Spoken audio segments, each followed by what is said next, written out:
everyone, welcome back to another episode of the Fitness Education Series produced by the Australian Fitness Academy.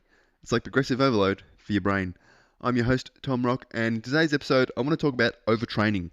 And it may come up from time to time. It's something to be aware of when working with clients or training yourself. There's a lot of different factors to overtraining or the symptoms of overtraining and what happens. And many things can play a role in a client or yourself that leads towards overtraining. And I think the first concept to understand is that overtraining happens on a continuum. It's not like you go straight from normal training or undertraining or training straight to overtraining.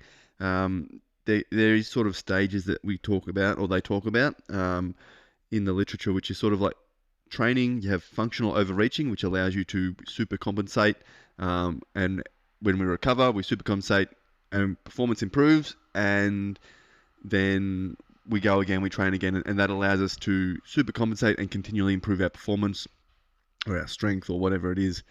When we then have non-functional overreaching, which is we're not recovering from the workload we're doing. So our performance is not going to keep increasing, and we end up seeing performance loss, or we stop seeing improvements over time, and that would be non-functional overreaching. If we are in a state of non-functional overreaching for an extended period of time, it potentially turns into overtraining, where we have lots of performance loss. We're not getting any better. Our results or our performance on lifts or athletic performance is dropping substantially, and that generally takes a while to recover from. So, as I said, there's lots of factors that can lead or lead to non-functional overreaching or overtraining.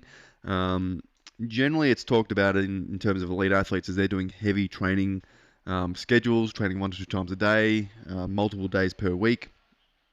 And that can lead to sort of that overtraining state of non-functional overreaching, and then overtraining if it's done over sort of a 3 to 4 week period or longer. And it can take a while to recover from that overreaching if you sort of push to that stage.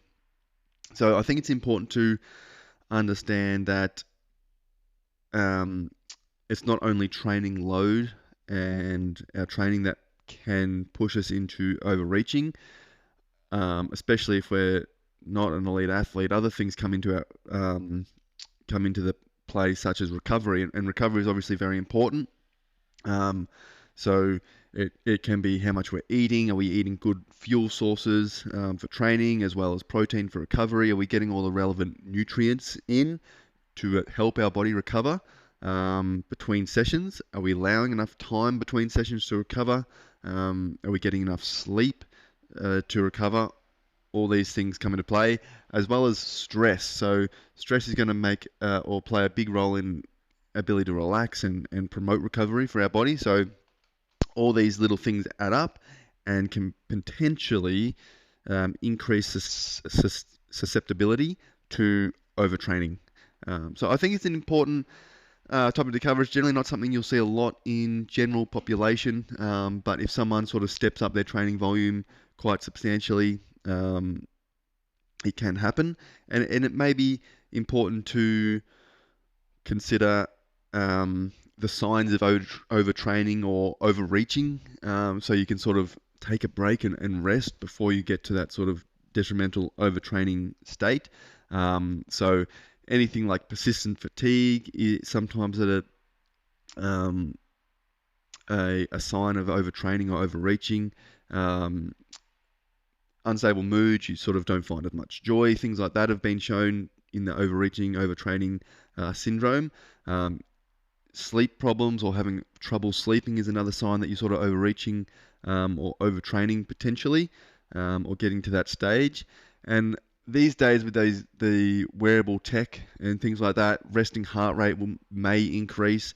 Heart rate variability can potentially decrease as if we're sort of getting to that fatigue state, that stressed overreaching or overtraining state. So there's signs out there potentially. I think the more in tune you can be with your body and how you usually feel and recover, and sometimes training diaries are really good in that sense. If you keep track of not just your workouts, but how you're feeling day to day, how motivated are you to go to the gym and train. And sometimes motivation is going to go up and down. That's absolutely normal. But if you're in a state where you've seen uh, your training volume increase substantially or a fair bit on top of what you usually would do, and you're finding yourself less motivated for the gym, or even just less motivated to do things you used to enjoy, that can be a sign that it's time to take a break. And then you need to look at resting and recovering, and that can be taking a week off from the gym is not going to be detrimental to gains or results or anything like that. You can definitely potentially do light sessions or just go for walks or stay lightly active. But really, in order to recover from overreaching, overtraining, you need to take a break from the training you're doing and allow your body to recover. Give it the correct fuel, drink lots of water, hydrate, and rest, and then reduce stress as much as possible, so you can sort of balance out that recovery with that training, then going back into it, ease back into it, and make sure you're managing that recovery between sessions, so allowing enough time between sessions to recover, fueling your body well, that sort of thing. So something to be aware of. Again, it's not going to happen overnight, but if you substantially increase training volume, it's for sure something to be aware of.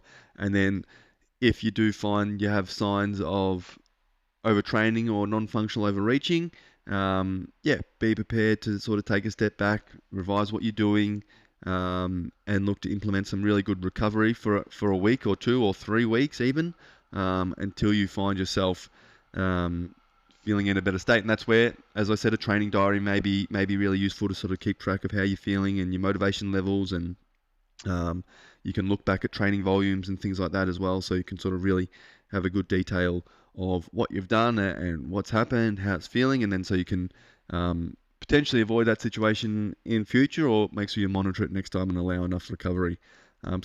Something to consider, but I think it's also important to realize that not everything that leads to overtraining is specifically training volume or training related. Recovery outside of the gym, how often you're doing your sessions, how much recovery time you're leaving is really important as well. And then outside factors such as stress and stuff is going to play a big role in your ability to recover session to session, as well as nutrition and sleep and things like that. So lots of things to consider in the big picture of overtraining and how it works. But I think recovery is key, and then matching that with the training and having a well-structured training program is going to be an important factor there too. If you've got a really well thought out training program that allows for recovery, overtraining becomes less and less likely, as long as you're fueling yourself, sleeping well, and your programming will sort of allow for that recovery as well. So yeah, just an interesting topic. I think the overtraining one that does come up every now and then, but I generally look at it and it comes down to either the program or what you're doing outside, whether it's sleep, hydration, and nutrition. And if you have a combination where the training load increases a lot, and that could do it, but generally it's also going to be amplified potentially by outside factors such as nutrition and sleep and stress as well. So things to consider with overtraining. But yeah, rest is always good. So if you need to take a break, like outside of the gym, work on the nutrition, take a week or 2 or 3 off training, especially sort of more heavy loads and exhausting sessions.